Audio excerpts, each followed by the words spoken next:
না ভারতবর্ষের রাজধানীর নাম কালীঘাট। পয়সা পাবে। এবার বললো যারা যারা পয়সা দিয়েছে তাদেরকে বললো যে তোরা নিজেরা কালীঘাটে টিক মারবি। অর্থাৎ যে ঠিক জানলো সে তার জানাটা ভুল হয়ে গেল, আর যে ভুল মানে ওদেরকে টাকা দিয়ে যে ভুল অ্যান্সার কিতে ওই গোল্লাটা করলো, সার্কেলটা করলো, সে মানে ড্যাং ড্যাং করতে করতে টেট পাস করে গেল গভর্নমেন্টের বাজার থেকে টাকা তোলার জন্য। বারবার বলি যে এই যে টেটের রং অ্যান্সার কি, এটাও একটা দুর্নীতি। মানে যে ভুল অ্যান্সার দিল সে নাম্বার পেল, আর যে ঠিক অ্যান্সার দিল সে নাম্বার পাবে না। সমাজের যা স্ট্রাকচার তৈরি করেছেন মমতা বন্দ্যোপাধ্যায়, দেখছি তো যারা দুর্নীতি করে চাকরি পেয়েছেন তারাই দেখছি ইন্টারভিউ দিয়ে বেড়াচ্ছেন, তারাই আবার আমাদের গালাগালি দিয়ে বেড়াচ্ছেন। 1806 জনের নামের তালিকা দিয়েছেন, বাকি তালিকা কোথায় গেল?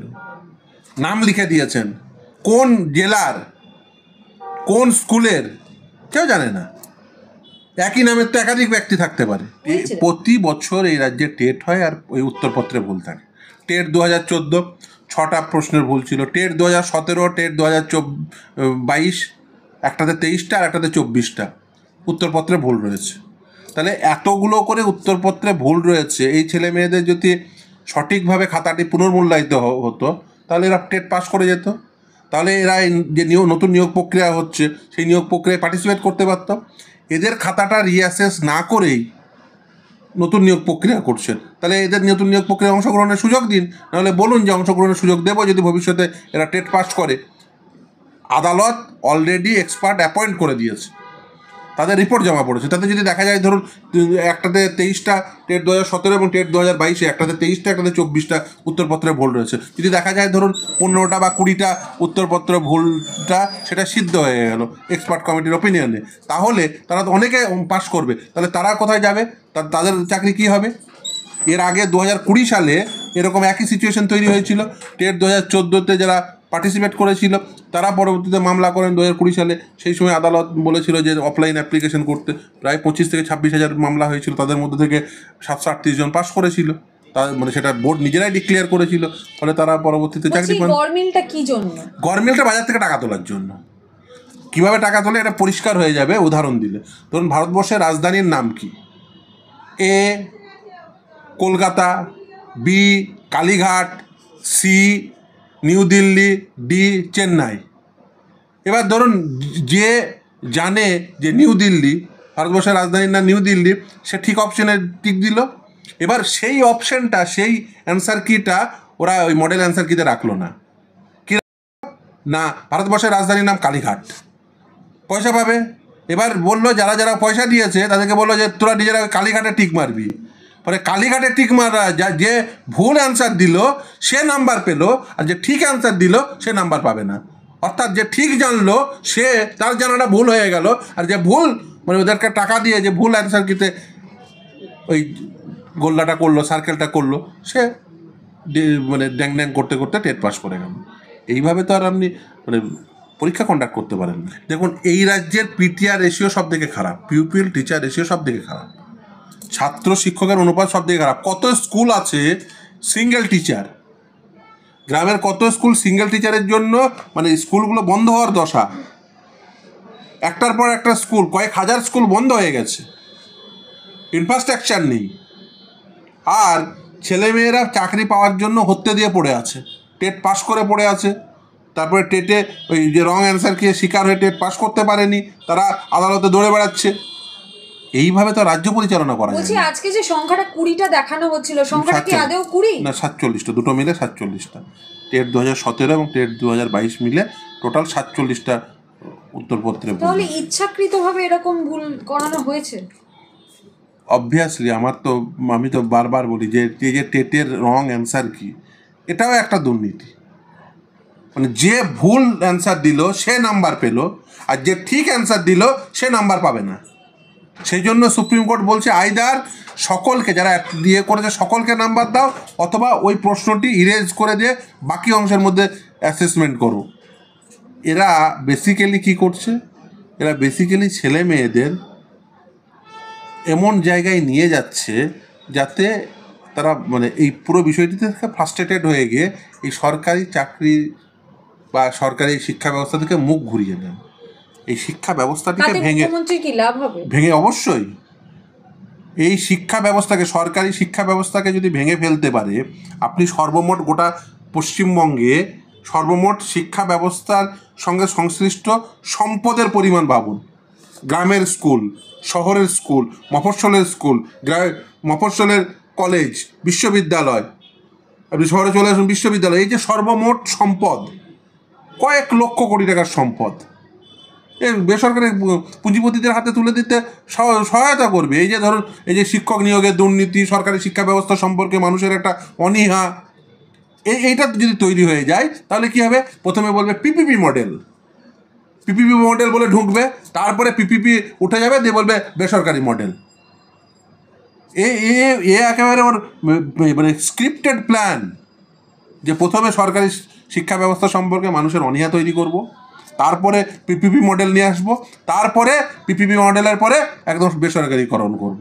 একেবারে ওর স্ক্রিপ্টেড প্ল্যান। দেখুন, স্পেশাল এডুকেটর প্রতিটি স্কুলে নিয়োগ করতে হয়, তার কারণ শিক্ষাটা ইনক্লুসিভ করতে হয়, আর ইনক্লুসিভ এডুকেশনের জন্য প্রতিটি স্কুলেই স্পেশাল এডুকেটর থাকা বাধ্যতামূলক। এখন কি করেছে? প্রথম কথা, যে সমস্ত স্কুলে স্পেশাল এডুকেটর নেই সেখানে স্পেশাল চাইল্ডদের ভর্তি করান না। দেখুন, বলছেন স্পেশাল এডুকেটরদের শূন্য পদের সংখ্যা অনেক কম দেখে, কারণ বলছে অন্য স্কুলগুলোতে স্পেশাল চাইল্ড নেই। আর স্পেশাল চাইল্ডদের তো অ্যাডমিশনই নেননি। ফলে এই যে, এবং আইনে বলছে, ডিসেবিলিটি অ্যাক্টে বলছে যে স্পেশাল চাইল্ডরা তারা যেখানে চাইবে ওন চয়েস স্কুলে তারা অ্যাডমিশন হতে পারবে। অর্থাৎ তারা যদি বাড়ির পাশে স্কুল চান, তা বাড়ির পাশের স্কুলেই তাকে ভর্তি করতে হবে। এই কারণে স্পেশাল চাইল্ডদের বাবা মা যারা, তারা যদি সরকারি চাকরি করেন, সেন্ট্রাল গভর্নমেন্টের ক্ষেত্রে আছে, স্টেট গভর্নমেন্টের ক্ষেত্রে নেই।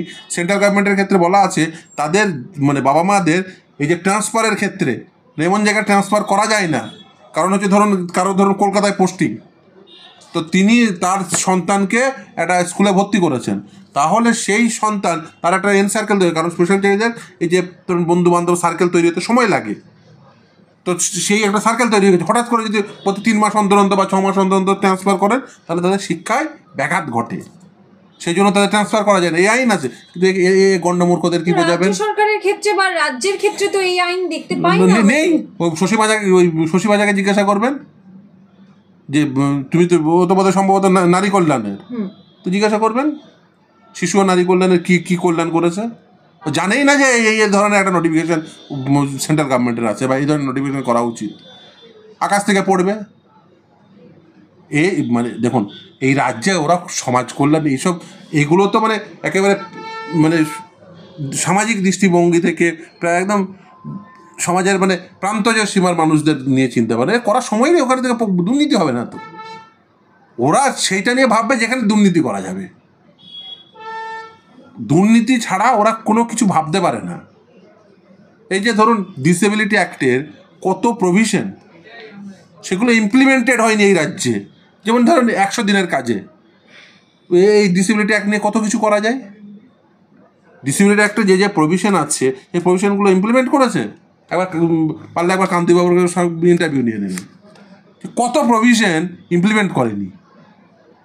প্রতিদিন তাদের চিঠি লিখতে হয়, মানে একটা অর্গানাইজেশন চালান, প্রতিবন্ধী সম্মেলনী, রাজ্য প্রতিবন্ধী সম্মেলনী, তাদের প্রতিদিন তারা চিঠি লিখছে বিভিন্ন দপ্তরে যে এটা করুন সেটা করুন। আরে ওটা ছেড়ে দিন, আমাদের যে রিজার্ভেশন রোস্টার সেটা ঠিক করে তৈরি নেই। মানে এমন রিজার্ভেশন রোস্টার বানিয়েছে যে একটা ক্যাটাগরির, মানে এই যে ভিএইচ, ওএইচ, এইচআই যে ক্যাটাগরি হয়, এই ক্যাটাগরির মধ্যে একটা ক্যাটাগরিতে কোনো আনরিজার্ভ ক্যান্ডিডেট সে কোনো দিন জীবনে চাকরি পাবে না, অর্থোপেডিক্যালি হ্যান্ডিক্যাপ। ওইচ ক্যাটাগরির একজন ইউআর কোনোদিন চাকরি পাবে না, যা রিজার্ভেশন রোস্টার বানিয়েছে এই পশ্চিমবঙ্গে। প্রতিবন্ধকতার ক্ষেত্রে ওখানেও মুখ্যমন্ত্রী দুর্নীতি করতে হবে, ওখানেও একটা কারচুপি করতে হবে, ওখানেও একটা অকর্মণ্যতা। আমি এটা দুর্নীতি বলবো, আমি বলবো অকর্মণ্যতা। কারণ রিজার্ভেশন রোস্টার কি হবে সেটাও ঠিক করে করতে পারে না, অকর্মণ্যতা। প্রতিদিন এই নিয়ে ইভেন এই স্পেশাল এডুকেটরদের যে টেট কন্ডাক্ট হবে, পার্সুইং ক্যান্ডিডেটদের আইনে বলা আছে, এনসিটির গাইডলাইনে বলা আছে বসতে দিতে হবে, বসতে দেয়নি, আমাকে মামলা করতে হলো। তারপরে আদালত বললো, তারপরে তারা ফর্ম ফিল আপ করতে পারলো। এখনো অনেক ক্যান্ডিডেট আছে যারা এখনো ফর্ম ফিল আপ করতে পারেনি। অথচ তাদের মামলা করতে হয়। আর বললে কেন মামলা করতে হয়? আরে স্পেশাল এডুকেটর হবে, পার্সুইং ক্যান্ডিডেটদের টেটে বসতে দিতে হবে, এটা আইনে বলা আছে। আর প্রতিবাদ প্রথমে বোর্ড ভুল করলো, West Bengal board of primary education, সেখানে মামলা করতে হলো। তারপরে মাদ্রাসা সার্ভিস কমিশন ভুল করলো, সেখানে মামলা করতে হলো। আবার এসএসসি ভুল করলো, সেখানে মামলা করতে হয়। আবার বলবে মামলা কেন করে? আরে তুমি যদি আইন পড়ে যদি সেই আইনের ইমপ্লিমেন্টেশন না করো, তা স্বাভাবিকভাবে তারা মামলা করতে হবে তাদের। এবং এটা অত্যন্ত দুর্ভাগ্যজনক যে এই রাজ্যে আইন থাকা সত্ত্বেও এই রাজ্যে তার ইমপ্লিমেন্টেশন হয় না। ফলে সমাজের যারা প্রান্ত সীমার মানুষ, বা প্রান্তিক সীমার মানুষ, তারা বারবার বঞ্চিত হন। এই রাজ্যের ক্ষেত্রে সবথেকে বড় সমস্যা সেটা হচ্ছে এক, দুর্নীতিগ্রস্ততা, দ্বিতীয় হচ্ছে অকর্মণ্যতা, প্রশাসনিক অকর্মণ্যতা। সরকারটাই তো অস্পষ্ট, সরকারটাই তো দুর্নীতিগ্রস্ত সরকার। এরা যদি স্পষ্টভাবে দুর্নীতিহীনভাবে তালিকা দিত, তাহলে এই দুর্নীতিগ্রস্তদের কেন তালিকা দিতে হতো? এই টেন্টেড ক্যান্ডিডেট তালিকায় দিতে হতো না যদি দুর্নীতিহীনভাবে এরা নিয়োগ করত। এরা ওই তালিকা দেওয়ার ক্ষেত্রেও ওই যে দুর্নীতি, 1806 জনের নামের তালিকা দিয়েছেন, বাকি তালিকা কোথায় গেল? নাম লিখে দিয়েছেন, কোন জেলার কোন স্কুলের কেউ জানে না, একই নামের তো একাধিক। তাহলে তাদের প্রত্যেকের ডিটেলস সহ তো তালিকা দিতে হবে। এবং সেটা কেন দিতে হবে? তার কারণ হচ্ছে ডিস্ট্রিক্ট ম্যাজিস্ট্রেটদের উপর দায়িত্ব আছে, তারা ল্যান্ড রেভিনিউ আকারে এদের কাছ থেকে ওই মাইনের টাকা ফেরত নেবেন। যদি কোন ডিস্ট্রিক্টের না বলেন তাহলে কী করে ফেরত নেবে? কোন ডিস্ট্রিক্টের ডিএম ফেরত নেবেন এদের কাছ থেকে? আসলে এরা চান না যে ওদের কাছ থেকে মাইনের টাকা ফেরত নেওয়া হোক, এরা চাইছেন বিষয়টিকে প্রলং করতে। কিন্তু এই করে তো আর পার পাবেন না, আজ না হয় কাল এদের মাইনের টাকা ফেরত দিতেই হবে। আর প্রতিটি টেন্টেড ক্যান্ডিডেটদের তালিকা প্রকাশ করতেই হবে। তার কারণ হচ্ছে এর আগে বিভিন্নভাবে এই তথ্যগুলো আদালতের সম্মুখে আমাদের কাছে এসছে, কোনোভাবেই বলা মানে চেপে দেওয়ার মতো কোনো জায়গা নেই।